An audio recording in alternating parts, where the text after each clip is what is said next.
السلام علیکم پیارے بچوں، کیا حال ہے؟ ٹھیک ہے، آج ہم پڑھ رہے ہیں اردو جماعت دوم سبق نمبر 3 پیارے نبی حضرت محمد صلی اللہ علیہ وآلہ وسلم۔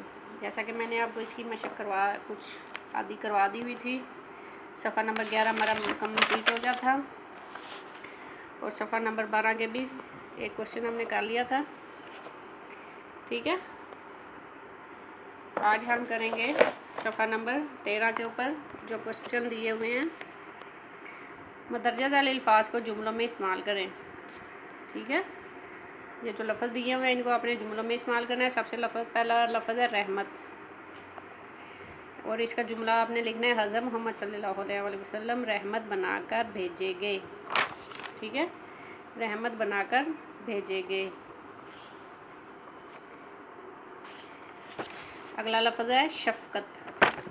حضرت محمد صلی اللہ علیہ وسلم سب کے ساتھ شفقت سے پیش آتے۔ ٹھیک ہے، تیسرا ہے پرورش۔ بچوں کی اچھی پرورش کرنی چاہیے۔ ٹھیک ہے، اگلا لفظ ہے سلوک۔ سب کے ساتھ اچھا سلوک کرو۔ احترام، بڑوں کا احترام کرنا چاہیے۔ ٹھیک ہے، یہ تھا ہمارا سوال نمبر 7 جو ختم ہو گیا۔ اب ہم کریں گے سوال نمبر 8۔ سنت نبوی صلی اللہ علیہ وسلم کے عنوان پر 5 جملے تحریر کریں۔ یہ میں آپ کو کاپیز پہ کرواؤں گی۔ ابھی جو بک کے اوپر کر رہے ہیں وہ ہے سوال نمبر 9۔ جملوں میں نے، کو، پر، میں، کا استعمال کریں۔ پہلا ہے امی ڈیش کھانا بنایا، تو امی کے بعد کیا آئے گا؟ امی نے کھانا بنایا۔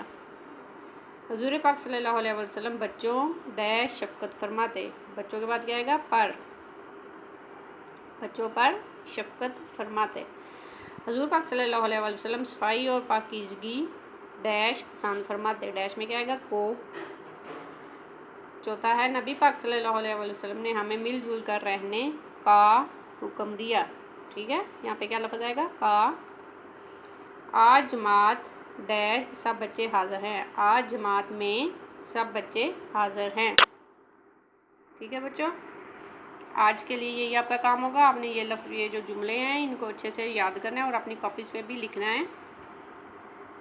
تو اگلے کام میں آپ کو سوال نمبر 8 اور جو سوال نمبر پہلا ایک چھوڑ دیا ہوا پیچھے سوالوں کے جوابات، یہ اگلی کام میں آپ کو یہ کرواؤں گی۔ ٹھیک ہے، اللہ حافظ۔